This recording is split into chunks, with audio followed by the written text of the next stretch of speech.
तो अब तक हमने कोड गियास में देखा कि कैसे लिलुच ने अपने आप को सेक्रीफाइस करके पूरे जापान को आजाद करा दिया था। उसने सारी वॉर्स रोक दी थी, ब्रिटेनिया का कब्जा जापान पे से हट गया था। लेकिन उसके बाद भी जंग खत्म नहीं होती, क्योंकि अब ब्रिटेनिया वापस आ चुका है जापान पर कब्जा करने के लिए। तो क्या इस बार भी लिलुच जापान को बचाने के लिए आएगा? ये तो तुम्हें कहानी को देख कर ही पता चलेगा।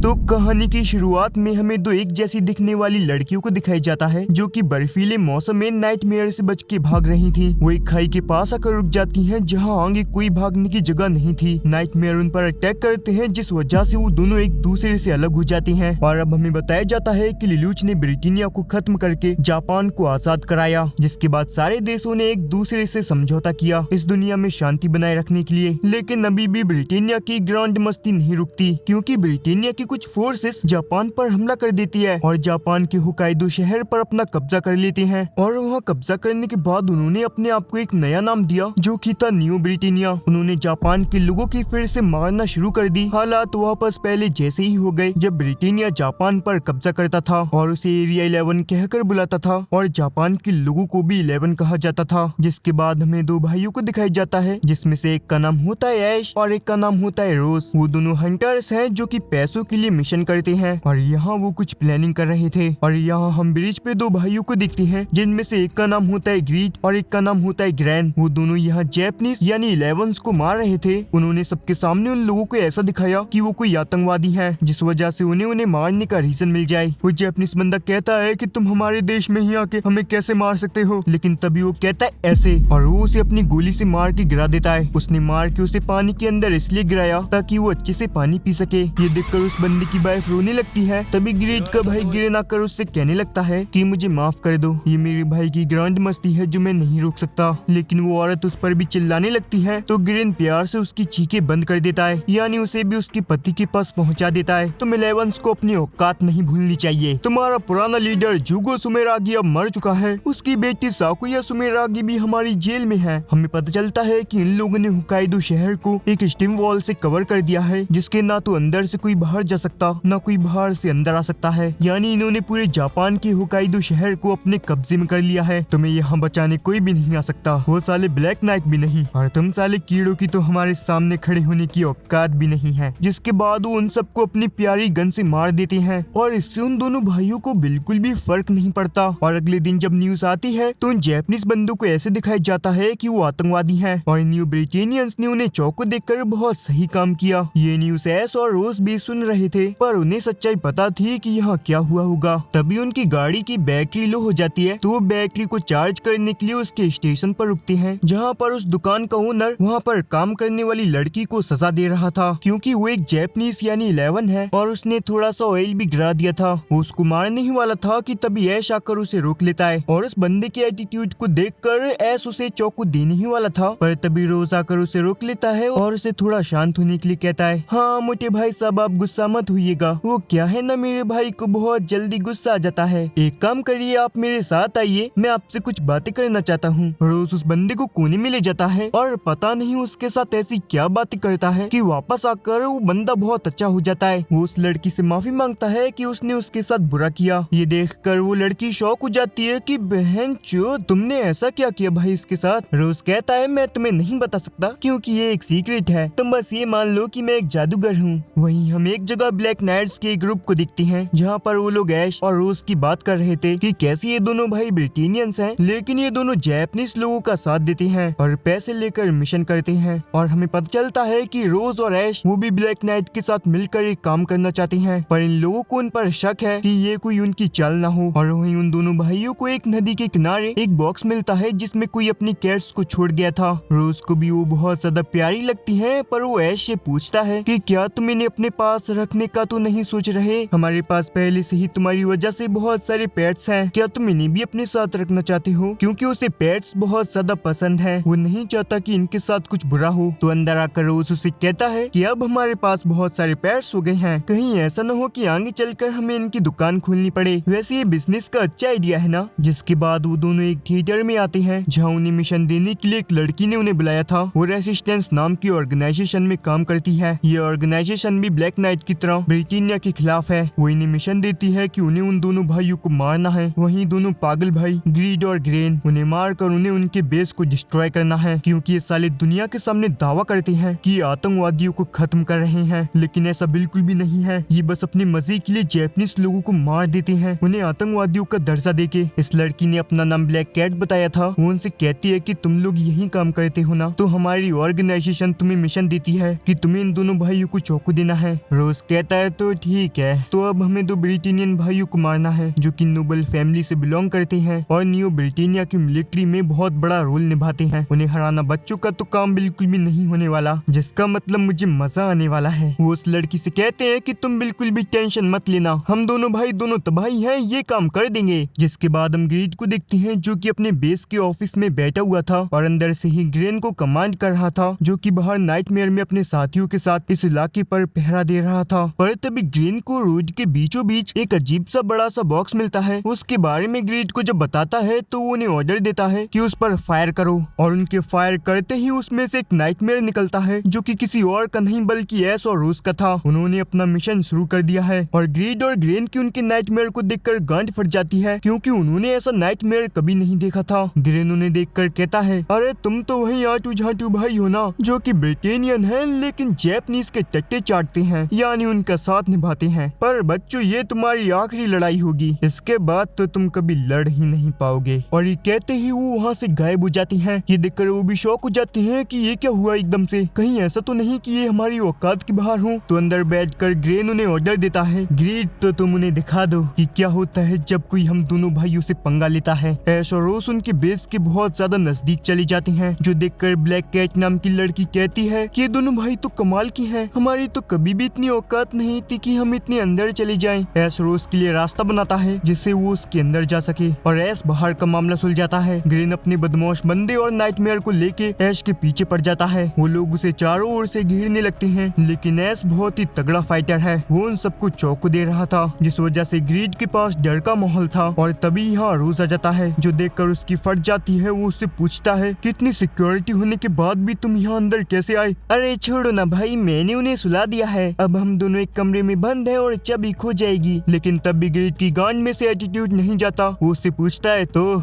मिठाई की दुकान, क्या तुम मुझे मारने वाले हो? पर उस कहता है, अरे तुम्हें चेस खेलना पसंद है, चलो इससे पहले चेस का मैच खेलते हैं और हम उसी से बैटल को कंट्रोल करेंगे। जिसके लिए ग्रीड भी मान जाता है। यहाँ इन दोनों की चेस की बकचोदी चल रही थी। वहीं बैटल में ऐश उन सबको चाकू दे रहा था। वो एक ही बार में सबकी लंका लगा देता है, क्योंकि वो और उसका नाइटमेयर बहुत ही ज्यादा कमाल की है। ग्रीन की भी उसके साथ फाइट होती है, लेकिन वो उसकी भी मार लेता है और इतने में से ही उसके अंदर कुछ लाल सा निकल जाता है। शायद इंसान के अंदर कुछ पेट्रोल टाइप होता होगा, लेकिन अपनी मौत को भी आंख देखकर उसकी ग्रांड मस्ती नहीं रुकती। वो उसे लड़ने के लिए अभी तैयार था। तभी ऐश उससे कहता है, तुम दोनों भाइयों के पाप बहुत ज्यादा बढ़ चुके हैं, शायद नरक में तुम्हें जगह भी नहीं मिलने वाली। और वो जाकर उस पर अटैक करके उसके और उसके नाइटमेयर की फाड़ देता है और इस बैटल को जीत जाता है। और यहाँ रोज भी चेस मैच को जीत गया था। वो जब उस पर गन पॉइंट करता है तो ग्रीड उससे कहता है, बेटे तुम बहुत बड़ी गलती कर रहे हो, न्यू ब्रिटेनिया को अपना दुश्मन मत बनाओ, वरना तुम्हें तुम्हारे घर में जाकर खोद देंगे। तभी रोज कहता है कि मैं इसके लिए भी तैयार हूँ। और अब हमें रिवील होता है कि रोज तो एक लड़की है, जो कि कोई ऐसी वैसी नहीं बल्कि साकुया सुमेरा की प्रिंसेस है। वहीं दोनों लड़कियों में से एक जो कि शुरुआत में नाइटमेयर से बच के भाग रही थी, उसकी दोस्त को ब्रिटेनिया ने जेल में कैद कर दिया है, क्योंकि वो दोनों एक जैसी ही दिखती हैं, जिस वजह से वो अपनी आइडेंटिटी बदलकर अपनी दोस्त को बचाना चाहती है। ये देखकर ग्रीड की गांड फट जाती है। वो कहता है, साकुया सुमेरागी, तुम तो जेल में बंद थी ना। रोज यानी साकुया उससे कहती है, ग्रीड मेरी माँ तुम्हारी फैमिली पर बहुत ज्यादा भरोसा करती थी, तुम हमारे साथ हुकाइदो भी शिफ्ट हुए थे, पर मुझे हमेशा से तुम्हारी नफरत के बारे में पता था जो तुम जापानीज लोगों से करते थे। जापानीज लोगों के लिए तुम्हारी दिल में बहुत ज्यादा नफरत थी, और जब न्यू ब्रिटेनिया ने हुकाइदो पर हमला किया तो तुम भी उनके साथ मिली हुए थे। उस दिन तुम मेरे और साकुरा के पीछे हमें मारने के लिए आए थे। उस दिन तुम्हारी वजह से हम दोनों अलग हो गए। तभी ग्रीड उससे कहता है कि अगर तुम सच में साकुया सुमेरागी हो तो अभी जेल में कौन है? मुझे लगता है कि वो तुम्हारा हम शक्ल है। तभी साकुया कहती है कि गलत, वो मेरी दोस्त है। तो ग्रीड कहता है कि ये बकवास बंद करो और अगर तुम्हें मुझे मारना है तो मार दो। पर तभी साकुया उसे अपनी गन दे देती है। उसे लेते ही वो उस पर पॉइंट कर देता है। पर तभी हमें यहाँ एक और चीज रिवील होती है कि साकुया के पास गियास की पावर है। वो उस पर उसका यूज करती है और उसे कमांड देती है कि तुमने जितने भी जापानीज लोगों को मारा है तुम उससे 100 गुना ज्यादा उनकी मदद करोगे और अगर तुमने ये बात नहीं मानी तो तुम मारे जाओगे। और वो उस पर उसका यूज करती है। तो ग्रीड कहता है कि बेवकूफ लड़की, तुम्हें क्या लगता है कि सच में मैं ये करूंगा।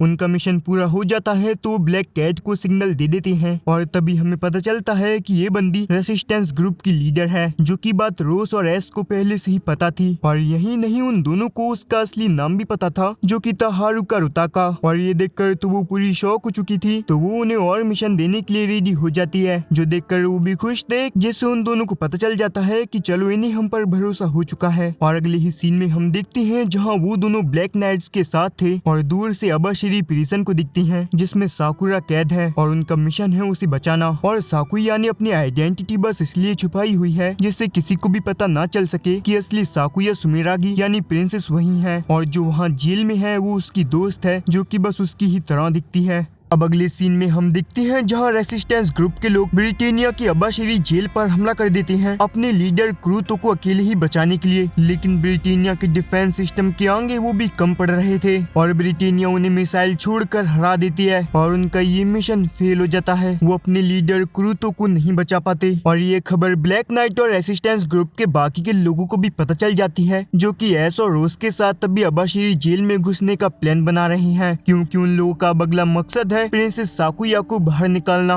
पर ब्लैक नाइट और रेसिस्टेंस ग्रुप इस बात पर गुस्सा हो रहे थे कि उनके साथी लोग उनके लीडर क्रूतो को बचाने में नाकामयाब रहे। पर हारुका उन्हें शांत होने के लिए कहती है और अपने मिशन पर फोकस करने के लिए कहती है कि पहले हमें प्रिंसेस साकुया को बचाना होगा, उसके बाद तो हम किसी को भी बचा सकते हैं। अब अगले सीन में हम एक ब्रिटेनिया के नाइट को दिखती है जिसका नाम की आर्नोल्ड है। उससे अबाशिरी जेल को संभालने वाला बंदा कह रहा था, आर्नोल्ड सामा आपको यहाँ आने की जरूरत नहीं थी, हम है ना यहाँ सब देखने के लिए, आपको तकलीफ लेने की जरूरत नहीं है। आर्नोल्ड कहता है चुप हो जाओ, मैं बस कमांडर नोलैंड के ऑर्डर मान रहा हूँ और कुछ भी नहीं, वैसे भी मुझे तुम्हारी फैसिलिटीज पर भरोसा नहीं है। वो बंदा कहता है कि आप इतनी टेंशन मत लीजिए, हम अबाशिरी जेल की सिक्योरिटी को बहुत अच्छे से संभालते हैं, आज तक इस जेल से बच के कोई नहीं जा पाया। जिसके बाद आर्नोल्ड वहाँ से जाते हुए कहता है कि अभी तो बाहर इनके साथ ही ब्लैक नाइट्स हैं और अब तो सुनने में आया है कि रेसिस्टेंस ग्रुप भी उनके साथ मिल गए हैं, इन लड़ुओं को तो मैं एक साथ खत्म करूंगा। जिसके बाद हम एक बैडी लड़की को देखते हैं जिसका नाम है लेडी कैटरीन और उसे यहाँ नोलैंड से एक मैसेज आता है, जिसके बाद वो थोड़ी सी सीरियस हो जाती है। दूसरी तरफ हमारी टीम तैयार थी जेल के अंदर जाकर साकुया प्रिंसेस को बचाने के लिए। रोज ऐश को उस जेल की इंफॉर्मेशन देता है और उससे कहता है कि बड़े भाई मुझे आप पर भरोसा है। ऐश कहता है समझ गया, साकुया सुमेरागी हमारी मेन गोल है। जिसके बाद वो दोनों नाइटमेयर में बैठकर आगे बढ़ते हैं। वो जेल के अंदर जाने के लिए एक बड़ी सी मिसाइल का यूज करते हैं, अपने नाइटमेयर के साथ उसे लॉन्च कर देते हैं, जिसे कि अबाशिरी जेल के डिफेंस सिस्टम ने ऑब्जर्व कर लिया था और लोग उन्हें देखते ही उनके ऊपर हमला कर देते हैं। पर वो दोनों भी हमलों से बचते हुए जेल के अंदर सक्सेसफुली चले जाते हैं, जो देखकर तो डर का माहौल था, सबकी गंडे फुटकर हाथ में आ जाती हैं। और दूसरी तरफ ब्लैक नाइट भी अंदर जाने के लिए तैयार थे, क्योंकि वो दोनों अंदर से आउटर वॉल को बंद करने वाले थे और अब इन दोनों का प्लान शुरू होता है। और इस सब के बारे में आर्नोल्ड को पता चल गया था, जिस वजह से वो खुश हो जाता है कि चलो उसे लड़ने को तो मिलेगा।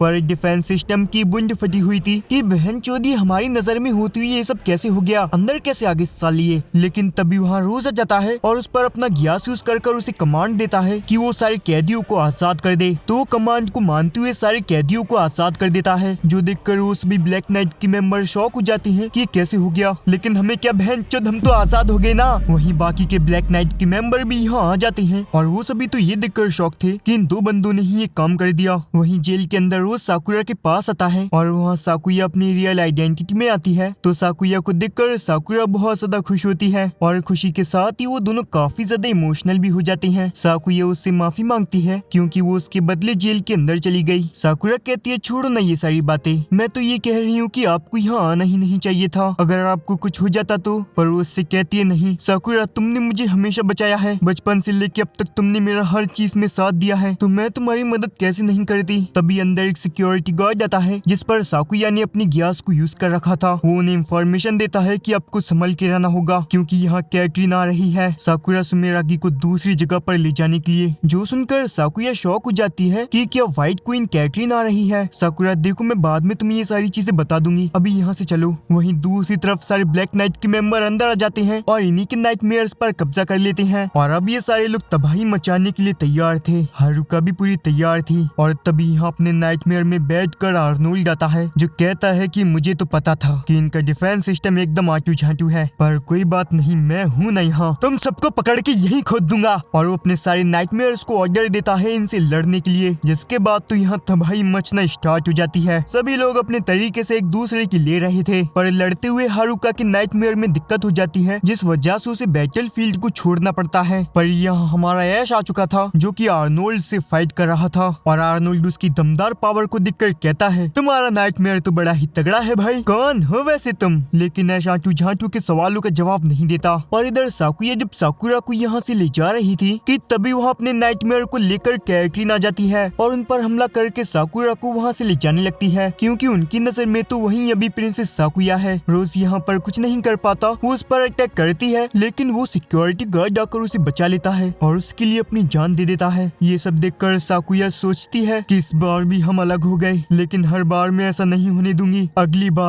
बार साकुया मैं तुम्हें बचा के रहूंगी। वहाँ से हटे तो यहाँ सारे बंदों की अच्छे से ले रहा था, जो देखकर तो आर्नोल्ड को भी गुस्सा आ रहा था कि भाई ये क्या बला है। और तभी कैटरीन उसे बताती है कि अब प्रिंसेस साकुया सक्सेसफुली हमारे कब्जे में है, तो नोलैंड समझ चाहती है कि तुम वापस आ जाओ। वो कहता है हाँ मैं वापस आऊंगा, लेकिन जो मेरे सामने दुश्मन है उन्हें खत्म करने के बाद। और इधर साकुया ब्लैक नाइट की लीडर कुरुतो के पास आ जाती है उसे आजाद करने के लिए। वो उससे कहती है कि मुझे पता है कि आपने हमारे देश को बचाने के लिए अपनी पूरी कोशिश की, आपकी वफादारी के लिए शुक्रिया। ओह प्रिंसेस साकुया, इतने दिन बाद आपको देखकर अच्छा लगा। वो उसे आजाद करती हुई कहती है कि हमारे साथ आओ, हमें साकुरा को बचाना होगा और न्यू ब्रिटेनिया को चौक देना होगा, जिसके लिए वो मान जाता है, क्योंकि वो साकुया के फादर का भी बहुत वफादार था। वहीं आर्नोल्ड की फाइटिंग स्किल को देखकर शॉक हो चुका था, उसके टट्टे मुंह में आ चुके थे कि भाई ये लड़ता कैसे है, इसका नाइटमेयर कितना कमाल का है। तभी उसे एक मेमोरी याद आती है जहाँ पहले उसने ऐसा ही नाइटमेयर देखा था, और तभी यहाँ नाइटमेयर में बैठकर कुरुतो आता है और अपने लीडर को देखकर सारे ब्लैक नाइट के मेंबर खुश हो जाते हैं और कुरुतो भी उन्हें कमांड देना शुरू करता है। तभी रोज से कांटेक्ट करके उससे माफी मांगता है कि वो साकुया सुमिरागी को नहीं बचा पाया, मुझे एनबक्स को कम नहीं समझना चाहिए था। एनबक्स एक तरह के नाइट नोबल्स होते हैं, जैसे आर्नोल्ड और कैटरीन। तभी आर्नोल्ड और ऐश वापस से एक दूसरे से भिड़ जाते हैं और आर्नोल्ड पहचान गया था कि उस नाइटमेयर के अंदर कौन है, तो वो कहता है कि एस फियोनिक्स, जो बंदा पहले खूनी दरिंदा था, असासिनेशन के लिए मशहूर था, वो आजकल ब्लैक नाइट्स का चूसने लग गया है। ऐश कहता मैं बस ये सब अपने भाई के लिए कर रहा हूँ और उसके लिए करता रहूंगा। और उन दोनों की वापस से फाइट स्टार्ट हो जाती है, जो कि काफी कमाल की थी। लेकिन तभी आर्नोल्ड अपने नाइटमेयर में लगी हुई लेजर से ऐश के वेपन्स को काट देता है और उससे कहता है देखा ना, मेरा नाइटमेयर तुम्हारी औकात के बाहर है। इस सबसे ऐश को गुस्सा आ जाता है और वो अपने नाइटमेयर को और एडवांस कर देता है, जिस वजह से उसकी स्पीड और स्ट्रेंथ बढ़ जाती है और वो हर तरफ से उसे चौंक देता है। लिटरली आर्नोल्ड कुछ नहीं कर पा रहा था, वो उसके डिफेंस सिस्टम को भी ब्रेक कर देता है और कहता है कि अब खेलने का समय समाप्त हुआ, अब बारी है तुम्हारी लेने की।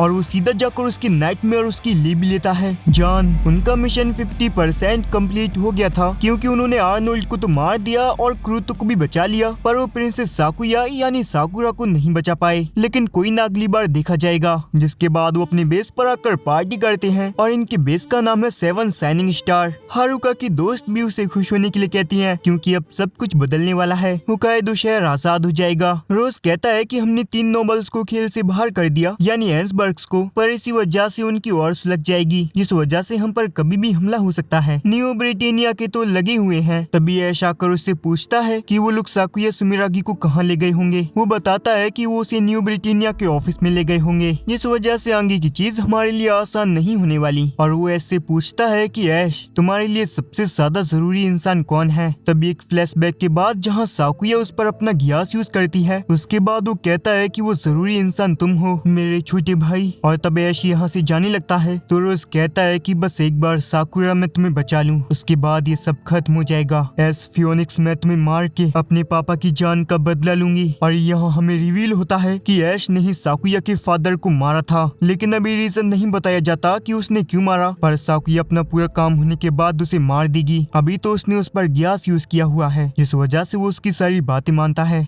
अब अगले सीन में हम देखते हैं जहां न्यू ब्रिटेनिया प्लानिंग करके अपने 3 एन्सबग को शाइनिंग स्टार पर अटैक करने के लिए भेजता है। और जो एनबग्स थे वो काफी ही तगड़े फाइटर थे, जिनमें से एक का नाम था नारा और एक था बावला क्रिस्टोफ और एक लॉयड। उन्हें लग रहा था कि उनका ये काम बड़ी ही आसानी से हो जाएगा, पर रोज और एश और ब्लैक नाइट ने पहले ही प्लानिंग कर ली थी, जिस वजह से वो फाइट करके उन्हें हरा देते हैं। और इसी के अगले सीन में हम रेसिस्टेंस ग्रुप की मीटिंग को देखते हैं, जहाँ वो लोग इसी फाइट के बारे में बात कर रहे थे कि कैसे न्यू ब्रिटेनिया के एन्सबग ने ब्लैक नाइट के बेस शाइनिंग स्टार पर हमला किया, लेकिन उल्टा उन्हें ही चौको मिल गया। लेकिन वो लोग बात करते हैं कि इस वजह से आर्नोल्ड बहुत ज्यादा गुस्सा हो जाएगा, उससे तो ब्रिटेनिया के एम्परर की भी फटती है। और अब मिशन कंप्लीट हो गया था तो साकुया आराम करती है, पर उससे पहले थोड़ी सी हमें फैन सर्विस देती है। और यहाँ हम अपने ऐश को देखते हैं जो कि अपनी ट्रेनिंग कर रहा था। इधर न्यू ब्रिटेनिया के ऑफिस में एन्सबर्ग की मीटिंग चल रही थी, और जिन 3 एन्सबर्ग ने शाइनिंग स्टार पर हमला किया था लेकिन उल्टा ही उनकी मारी गई, वो यहाँ एक दूसरे की शिकायत कर रहे थे कि ये कुछ नहीं कर पाया, वो कुछ नहीं कर पाया। और लॉर्ड तो इस चीज से इतना ज्यादा परेशान हो जाता है कि वो खुद को ही मार लेता है। और इस चीज से नोलैंड का दिमाग खराब हो गया था कि बहनचोद मेरी टीम में कैसे कैसे लोग रहते हैं, बड़ा ही कमजोर दिमाग था साले का। और इसी बीच हम एक लड़की को देखते हैं जिसका नाम है नटालिया, जो कि एक नोबल ब्रिटेनियन है। और इस चीज के लिए लोग उसकी बहुत ज्यादा इज्जत करते हैं, क्योंकि उसने एक बार एम्परर को आतंकवादियों के अटैक से बचाया था, जिस वजह से एम्परर कैलिस को उससे लगाव हो गया, जिस वजह से उन्होंने उसे अपना पर्सनल केयर टेकर बना लिया। लेकिन वो दिखती तो बहुत ज्यादा सीधी सादी है, लेकिन अंदर से थोड़ी नॉटी है। और इधर तो शाइनिंग स्टार में तो पार्टी हो रही थी, वो लोग खुशी बना रहे थे कि उन्होंने तो एन्सबर्ग की माच और बात कर रहे थे कि रोज और एश के बिना तो हम ये कर ही नहीं पाते। वैसे अभी वो दोनों कहाँ हैं? रोज यानी साकुया तो आराम से सो रही थी, वहीं ऐश अपनी ट्रेनिंग और कुत्तों के साथ खेल रहा था। और इधर साकुया के पास एक मेड आती है जो कि उसे बताती है कि नटालिया कैफे में पहुंच चुकी है और वो आपका वेट कर रही है। जो सुनकर साकुया रोज बनकर कैफे में जाती है और वहाँ जाकर नटालिया से मिलती है। और यहाँ हमें पता चलता है कि नटालिया साकुया के बारे में जानती है, क्योंकि उसके रिलेशन उसकी फैमिली के साथ थे और वो भी उसके साथ इस मिशन का हिस्सा है। और तभी उनके कैफे में रसबेरी खत्म हो चुकी थी, तो वो एमा नाम की मेड और भी सामान लेने के लिए बाहर चली जाती है। इधर रोज नटालिया से साकुरा के बारे में पूछता है, तो वो उसे बताती है कि वो अभी सेफ है और गवर्नमेंट फैसिलिटी के अंदर है। और इधर हम देखते हैं कि कुछ बदमाश बंदे एमा को परेशान कर रहे थे कि तभी वहाँ ऐश आ जाता है जो कि अपने पेट्स के लिए खाना लेने आया था। तो वो उन बंदों की बदमाशी निकाल कर एमा को बचा लेता है, जिसके लिए वो उसे थैंक यू कहना चाहती है। और इधर कैफे में साकुया भी मेड बन चुकी थी, क्योंकि नटालिया ने जबरदस्ती उसे ये ट्राई करने को कहा है। और तभी एमा वहाँ ऐश के साथ आती है और उसे बताती है कि इन्होंने मेरी मदद की। पर साकुया तो ऐश को देखकर हिल जाती है, लेकिन ऐश के तो मन में लड्डू फूटने लगते हैं। उसे तो पहली नजर में ही साकुया से प्यार हो जाता है। तो साकुया एमा को कोने में ले जाकर सारी बातें बताती है, जिसके लिए वो उसे माफी मांगती है कि उसे ऐसा नहीं करना चाहिए था। लेकिन वो खुश भी थी कि चलो प्रिंसेस साकुया को निब्बा निब्बी वाली हरकत करते हुए देखना काफी अच्छा लगेगा। और जब वो उसे कॉफी देने जाती है तो ऐश तो उससे बात करना चाहता था, वो उससे बात करने के बहाने 6 से 7 कॉफी के गिलास पी जाता है। और भाई ऐश पे बिल्कुल भी बात करना नहीं आता, वो उससे डायरेक्ट पूछता है कि तुम्हें खाने में क्या पसंद है, तुम कहाँ रहती हो, कौन सा नशा फूकती हो तुम। जो देखकर तो साकुया कहती है, मुझे नहीं लगा था कि ऐश इतना बात करता होगा, लेकिन ये तो बकचोदी X100 निकला। साकुया को तो बस ये डर था कि वो उसे पहचान न ले, लेकिन वो तो बार बार उससे कॉफी मांग रहा था। और इधर हम एम्परर कैलिस को देखते हैं जो कि काफी उदास था, लेकिन जब नटालिया उसके पास आती है तो वो काफी ज्यादा खुश हो जाता है। वो उससे कहता है कि अब जिस कैफे की बात कर रही थी मुझे भी वहाँ जाना है, जिसके लिए नटालिया हाँ कहती है। पर दीदी मैंने सुना है कि वहाँ जैपनीज लोग भी आते हैं, मुझे जैपनीज लोगों से बहुत ज्यादा डर लगता है, उन्हें देखकर मैंने हक दिया तो नटालिया उससे कहती है कोई बात नहीं एम्परर सामा, हम आपके लिए मम्मी पोको पैंप्स लेके जाएंगे, क्या आप सच में पैंपस लेके जाओगी। और इधर ऐश तो घर जाने का नाम ही नहीं ले रहा था, उसे तो बस बहाना चाहिए था साकुया से बात करने का। और उसकी मीठी मीठी बातें सुनकर साकुया सोचती है कि इस लड़ू की बातें तो देखो, इसे देखकर लगता नहीं है कि इसने मेरे फादर जुगो सिमिरागी को मारा था। लेकिन ऐश के सेंसर अब काम करना स्टार्ट हो जाते हैं, क्योंकि उसे याद आता है कि उसे घर जाना था अपने पेट्स को खाना खिलाने के लिए, उसी के लिए तो वो आया था। और दूसरी तरफ कैटरिन साकुरा यानी साकुया के पास आती है और उस पर गुस्सा होने लगती है, क्योंकि उसकी सिक्योरिटी के लिए उसे ही चुना गया है। और उस पर गुस्सा इसलिए भी हो रही थी क्योंकि साकुया आधी जैपनीज और आधी ब्रिटेनियन है और कैटरिन को भी लेवंस पसंद नहीं है जिस वजह से वो उससे नफरत करती है। पर जैसे कि साकुया आधी ब्रिटेनियन है जिस वजह से रॉयल ब्लड होने की वजह से और अपनी औकात में रहने की वजह से उसे उसकी रिस्पेक्ट करनी ही पड़ेगी। कैटरिन उससे कहती है कि वैसे मैं तुम्हारी सिक्योरिटी बनना नहीं चाहती थी पर नोलैंड सामा ने मुझे ऐसा करने को कहा है और उनका कहना तो मैं टाल नहीं सकती ना। पर साकुरा उसकी बकचोदी को इग्नोर करते हुए सोचती है कि मैं अपना रोल निभाती रहूंगी, साकुया तुम जल्दी आना। और फिर इसी के अगले सीन में हम नोलैंड को दिखते हैं जो कि किसी मशीन टाइप चीज पर काम कर रहा था और वो काम पूरा भी होने वाला था। इधर हम नटालिया और रोज को साथ में दिखती हैं जहाँ साकुया नटालिया से थैंक यू कहती है उसकी इतनी ज्यादा मदद करने के लिए। नटालिया को भी याद आता है कि कैसे साकुया ने साकुरा को बचाने के लिए उससे मदद मांगी थी और वो उसकी लाचारी को देखकर उसकी मदद करने से मना ही नहीं कर पाई। रोज कहता है कि मैं हमेशा कैफे में आता रहूंगा। नटालिया कहती है कि तुम वहाँ कभी भी आ सकते हो, कैफे को तुम अपना ही समझो। और अगले सीन में हम दिखते हैं जहाँ इन्होंने एक न्यू नाइटमेयर को मंगाया था जिसका नाम था ऐश, जो कि बहुत ज्यादा खतरनाक नाइटमेयर है। इस नाइटमेयर को चलाने के लिए पायलट भी खतरनाक होना चाहिए। तो वो लोग डिसाइड करते हैं कि वो सभी मिलकर पायलट को चुनेंगे कि कौन इस यूनिट को चलाएगा। और अब इसके बाद जब ऐश और रोज साथ में होते हैं तो ऐश उससे कहता है कि रोज मुझे लगता है कि मुझे एक लड़की से प्यार हो गया है। अब ये सुनकर रोज शॉक हो जाता है क्योंकि उसे पता है कि वो जरूर साकुया की बात कर रहा है। उस कैफे वाले सीन के बाद रोज आगे उससे कुछ कह नहीं वाला था कि तभी उड़ते हुए एक गांड फाड़ न्यूज आती है कि ब्रिटेनिया का 100 एम्परर केयरलेसली ब्रिटेनिया की बीमारी की वजह से मौत हो गई। और अब इसके बाद ब्रिटेनिया की 101 एम्परर को बनाया जाएगा साकुरा सुमिरागी को,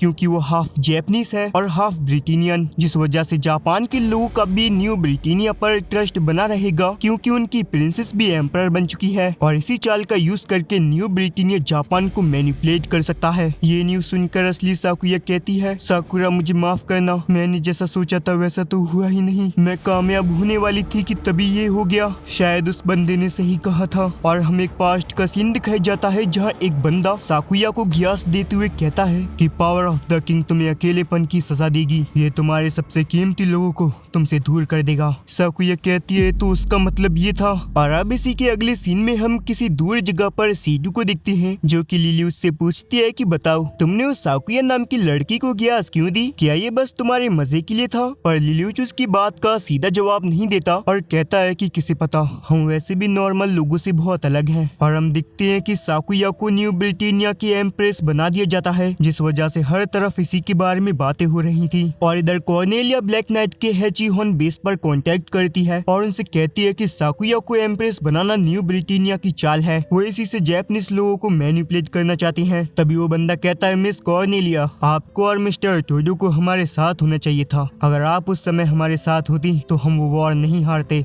हैं। मैं इतनी भी खास नहीं, मुझे तो डर बस नोलैंड का है, वो बंदा एकदम बावला है और मुझे सबसे ज्यादा चिंता है फ्लेजा की, वो खतरनाक वेपन अभी भी उनके पास है, हमें बच के रहना होगा। पर फिर भी मैं हार नहीं मानने वाली, बस कंफर्म करना था जो एम्प्रेस बनी है वो बस एक चारा है ना। जिस पर ससानामी कहता है हाँ प्रिंसेस साकुया ने अपनी पहचान छिपा ली है, वो अभी ब्लैक नाइट और क्रूतो के साथ है। जो सुनकर कॉर्नेलिया कहती है हाँ मानना पड़ेगा, वो लड़की तो काफी चालाक है, आखिर हो भी क्यों ना, वो मेरी ही तो भतीजी है। और ब्रिटेनियन होने की वजह से कॉर्नेलिया के भी साकुया के साथ कुछ रिश्ते हैं। इधर हम न्यू ब्रिटेनिया के गवर्नमेंट ऑफिस का सीन देखते हैं जहाँ साकुया को एम्प्रेस बना दिया गया है। तो सारे लोग बात कर रहे थे हाँ देखो ना, कल तक तो बस ये कांटू झांटू सी लड़की थी, आज देखो कैसे एम्प्रेस बन के घूम रही है। पर साकुरा बस अपने मन में ये सोच रही थी कि कहीं उसने साकुया के प्लान में कुछ गड़बड़ तो नहीं कर दी। इधर हम 7 शाइनिंग स्टार का सीन देखते हैं जहाँ सबको ये न्यूज पता चल चुकी थी। तो रोज और क्रूतो इसी के बारे में बात कर रहे थे और क्रूतो को तो रोज की असली आइडेंटिटी पता है। रोज कहता है कि वैसे साकुरा ने ये सही भी किया, इससे वो न्यू ब्रिटेनिया के अंदर के मामले को संभाल सकती है और हमारी थोड़ी मदद भी हो जाएगी। वैसे मुझे पता है कि साकुया को एम्प्रेस बनाने के पीछे जरूर नोलैंड का ही हाथ है, इसलिए जब तक हम लड़ेंगे तब तक हम हमारे घर और साकुरा को वापस न पाले।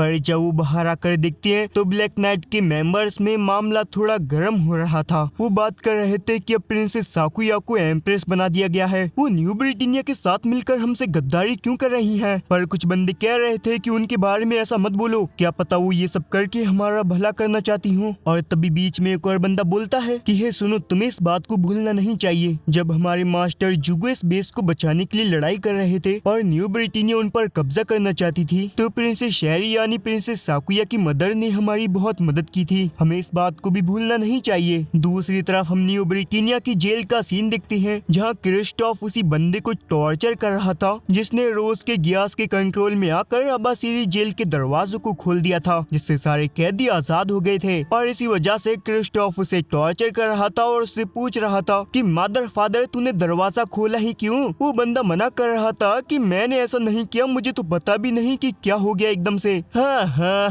बेटे, मुझे चूतिया समझा है क्या? कैमरे में सारी चीजें रिकॉर्ड हो चुकी हैं कि तुमने दरवाजा खोला था। तभी एक बंदा वहाँ कर कहता है कि लॉर्ड क्रिस्टोफ, आपका वहाँ जाने का वक्त हो चुका है। क्रिस्टोफ उससे कहता है कि मेरी जरूरत नहीं है, डिवॉक को करने दो, वो संभाल लेगा। तभी हम कुछ रेसिस्टेंस ग्रुप के बंदों को दिखते हैं जिन पर न्यू ब्रिटेनिया ने अटैक कर दिया था। वो लोग कैसे न कैसे करके वहाँ से बच के भाग तो गए थे, लेकिन न्यू ब्रिटेनिया के नाइट डिवॉक ने उनकी बिल्डिंग्स को भी डिस्ट्रॉय कर दिया था। और इधर रोज नटालिया से कांटेक्ट करके वहाँ की सारी सिचुएशन के बारे में इंफॉर्मेशन गैदर करती है। तभी उसे वहाँ ऐश बुलाने आता है तो साकुया को वही बात याद आती है जब उसने कहा था कि उसे किसी से प्यार हो गया है। और इन लोगों को खबर मिलती है कि नॉर्थ वुल्फ आर्मी और ईस्टर्न डाउन ब्रिगेड को न्यू ब्रिटेनिया ने कुचल दिया है। रेसिस्टेंस ग्रुप के लीडर इमामोतो और तोमी किसी तरह से बचकर तो भाग निकले, पर उन्होंने उनकी अच्छी खासी फोर्सेस खो दी। और ये न्यूज सुनकर यहाँ डर का माहौल हो जाता है कि हम ऐसे न्यू ब्रिटेनिया को हराएंगे, पकड़ के खोद न दे वो हमें। तभी रोज कहता है कि मुझे पहले एक बात कहनी है। वो साकुया यानी साकुरा की वो वाली फोटो दिखाते हुए कहता है कि देखो, साकुया सुमेरागी को अबाशिरी जेल में रखा गया था, पर जैसे ही हम लोगों ने वहाँ हमला किया तो उन्होंने उन्हें गवर्नमेंट ऑफिस में ट्रांसफर कर दिया और इसके बाद ही एम्परर कैलिस की मौत हो गई। ये जरूर कोई कोइंसिडेंस नहीं, बल्कि किसी ने उन्हें मारा होगा। सब लोग ये जानते हैं कि एम्परर कैलिस बस नोलैंड का एक पपेट था, पर अब उसकी जगह उसका दूसरा पपेट आया है जो कि है साकुया सुमेरागी। हमें पता है कि नोलैंड साकुया को कंट्रोल करने की कोशिश करेगा। देखो, तुम लोगों को समझना पड़ेगा कि हमारी लड़ाई साकुया सुमेरागी से नहीं, बल्कि न्यू ब्रिटेनिया और नोलैंड जैसे मादर खोदों से है। और ये सुनकर सारे लोगों को जोश आ जाता है कि हाँ, तुमने सही कहा, हम न्यू ब्रिटेनिया और नोलैंड को पकड़ के पेलेंगे। रोज कहता है तो ये हुई ना मर्दों वाली बात। वैसे आप सबके लिए खुशखबरी है, ट्रांसपोर्ट शिप का दूसरा इनवॉय आ रहा है। और इधर कैलिस का फेयरवेल हो रहा था, जिस वजह से नटालिया बहुत ज्यादा दुखी हो जाती है, क्योंकि कुछ भी हो वो था तो बस 10 साल का एक बच्चा ही ना, और उसके साथ इतना समय बिताने की वजह से उसके साथ उसका अच्छा खासा बॉन्ड भी बन गया था। और वहीं इधर ब्लैक नाइट के सारे मेंबर्स बात कर रहे थे कि आखिर इस यूनिट का पायलट कौन बनेगा। वो नाइटमेयर तो एकदम बवाल है, उसे चलाने में तो मजा आ जाएगा। पर उन लोगों को पूरा यकीन भी है कि उस नाइटमेयर को तो उनके लीडर कुरुतो को ही चलाना चाहिए, क्योंकि वो एक बहुत ही गजब के पायलट हैं। और तभी यहाँ सबमरीन में इनसे मिलने कुछ लोग आते हैं जो कि ब्लैक नाइट के हाचिनोई बेस से आए थे। और ये कोई और नहीं बल्कि नीना है। जिन्होंने भी कोड गियास देखा है वो तो इसे जानते ही होंगे। और ये जो लड़की उसके साथ आई है उसका नाम है सकाई, जो कि उसकी प्रोटेक्टर है। यहाँ नीना ब्लैक नाइट के लोगों से मिलती है और उन्हें फ्लेजा वेपन की इंफॉर्मेशन देती है कि नीना ने ही फ्लेजा वेपन बनाया था, जो कि अब न्यू ब्रिटेनिया के पास है। और ये फ्लेजा नाम का हथियार बहुत ही खतरनाक है, लिटरली एक बड़ा शहर भी इसके सामने हक देगा। नीना इस वजह से उदास भी होती है कि आखिर क्यों उसने ऐसा वेपन बनाया जिससे इतनी तबाही हो सकती है, लेकिन अब वो अपनी गलती को सुधारना चाहती है, जिस वजह से वो ब्लैक नाइट का साथ दे रही है, जिस वजह से कुछ दिन तक नीना उनके साथ ही रहने वाली है। तभी नीना रोज से पूछती है कि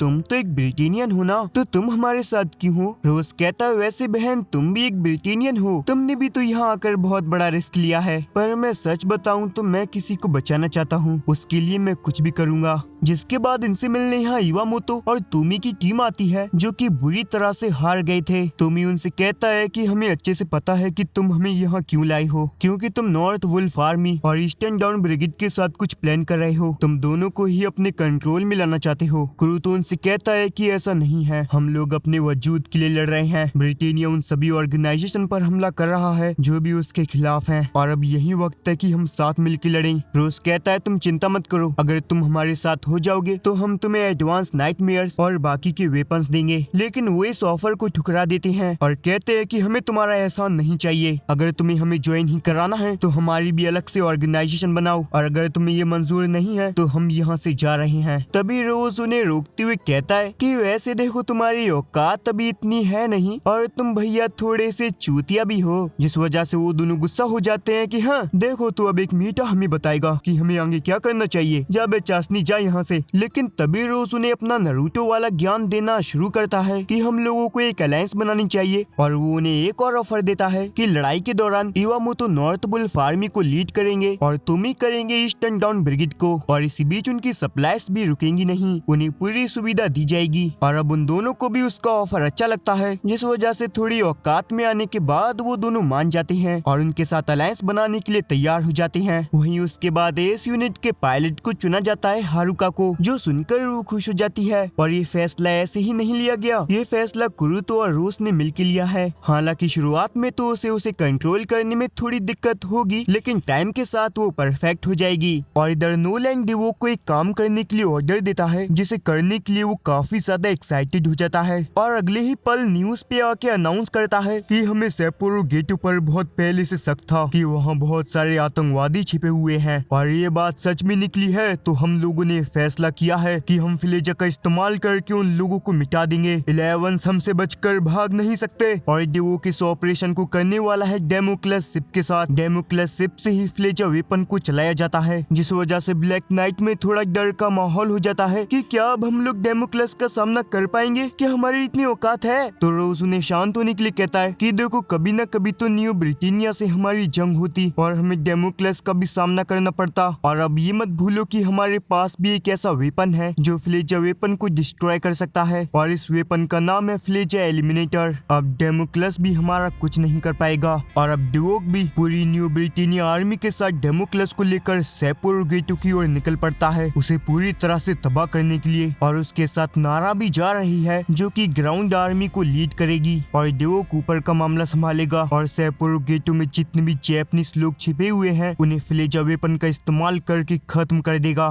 दूसरी तरफ ब्लैक नाइट भी अपना प्लान बना रहे थे, और साकुरा की वजह से रोज को न्यू ब्रिटेनिया का सारा प्लान पता था कि डिवोक और नारा अपनी आर्मी लेकर वहां निकल चुके हैं। तो प्लान के मुताबिक कुरुतो सारी ब्लैक नाइट आर्मी को लेकर ग्राउंड बैटल पर उन्हें लीड करेगा, और ऐश भी उनके पीछे ही होगा, और ऊपर की फाइट को संभालेगा रोज, जिसके साथ की हारुका जाएगी, जो कि उसे डेमोक्लस में घुसने में मदद करेगी, जिससे वो कंट्रोल रूम के अंदर जाकर फ्लेजा वेपन को डीएक्टिवेट कर सके। जिसके बाद ये लोग अपने प्लान को एग्जीक्यूट करने के लिए निकल जाते हैं। तो नीना रोज को बताती है कि पहले फ्लेजा वेपन का इस्तेमाल बस 2-3 बार ही किया गया था, उसके बाद स्नाइजल सामा ने इसे बैन कर दिया था, और न्यू ब्रिटेनिया को भी इसे बनाना नहीं आता, तो उनके पास बस 2 ही फ्लेजा मिसाइल होंगी। अगर हम उन्हें डिस्ट्रॉय कर देते हैं तो उनके पास कुछ भी नहीं बचेगा। और इधर साकुरा नोलैंड से कहती है कि वो इस ऑपरेशन के आइडिया को ड्रॉप कर दे, इससे फालतू में ही बहुत निर्दोष लोगों की जाने जाएंगी। पर नोलैंड घंटा उसे कुछ भाव नहीं देता, वो उसकी बात नहीं सुनता और यहाँ से चला जाता है। तो साकुरा सोचती है कि मुझे पता था कि ये लोग मेरी बात नहीं मानेंगे, इन्होंने बस मुझे एक फिगर की तरह यूज किया है। वहीं डेमोक्लस सेपोरो गेटो में पहुंच गया था, तो डिवोक अपने सोल्जर्स को अटैक के लिए तैयार होने के लिए कहता है। वो सेपोरो गेटो को खत्म करने के लिए तैयार थे,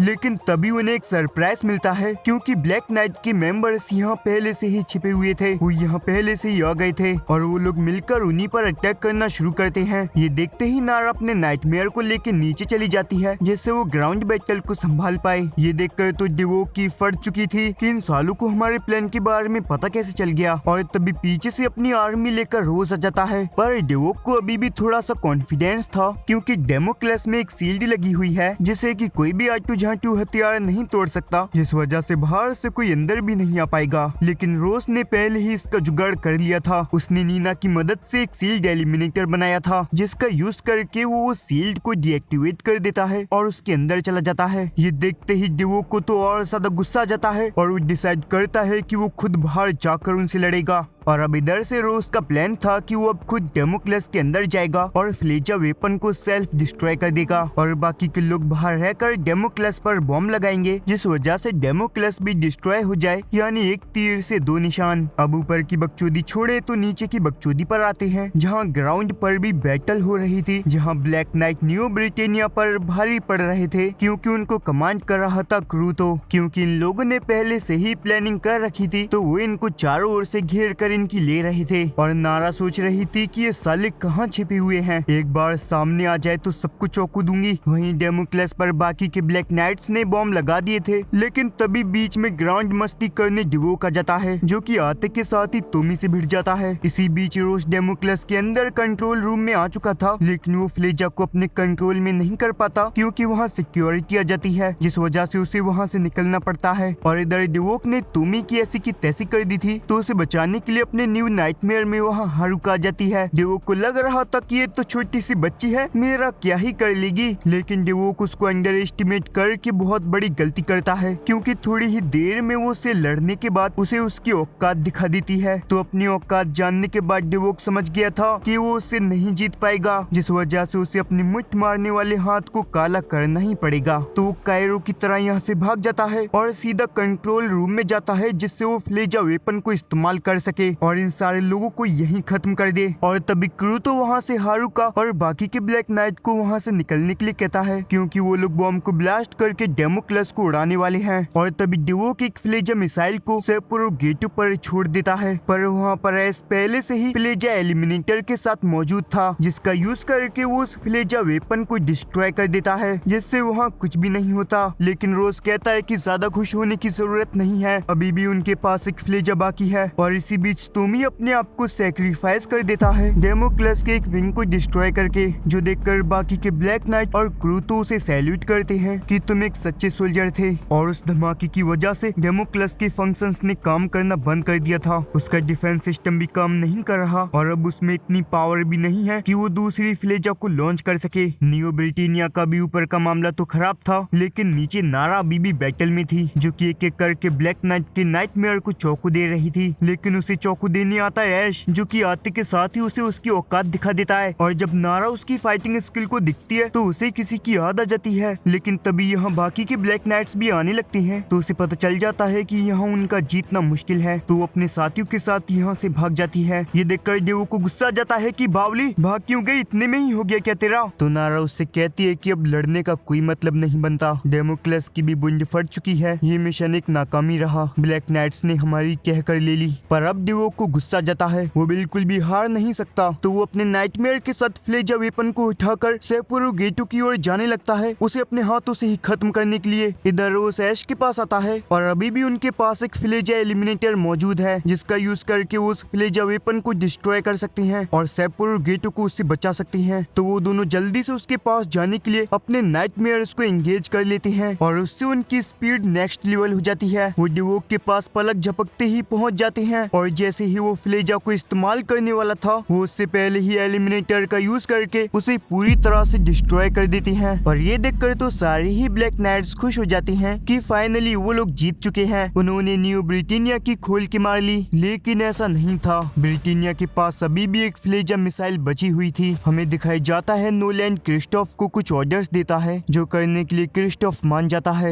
और यहाँ बैटल के बीच क्रिस्टोफ उसी बचे हुए फ्लेजा वेपन को लेके आता है और डायरेक्ट उससे डेमोक्लस पर अटैक करता है, जिससे उसका फ्लैंक सिस्टम डिस्ट्रॉय हो जाता है और वो डायरेक्ट सेपुरो गेटो के ऊपर गिरने लगता है। ये देखकर नारा कहती है, तो शुरू से ही उनका प्लान ये था कि वो डेमोक्लस को तबाह कर दे, मैंने ये तो नहीं सोचा था। और डेमोक्लस सीधा ब्लैक नाइट्स के ऊपर गिर रहा था। ये देखकर उन लोगों की फटी में आ जाती है कि क्या वो बच पाएंगे। और यहीं ये पार्ट एंड होता है। और अगर तुम्हें कोड गियास की ये वाली सीरीज पसंद आ रही है तो इसका पार्ट 2 भी जल्दी आ जाएगा, उसके लिए तुम लाइक और सब्सक्राइब कर सकते हो। बाकी मैं मिलता हूँ ऐसी ही अगली चौंकू देने वाली वीडियो में, जब तक के लिए बाय बाय। माँ का भोसला, एक कौन जानवर घुस गया मेरे खेत में।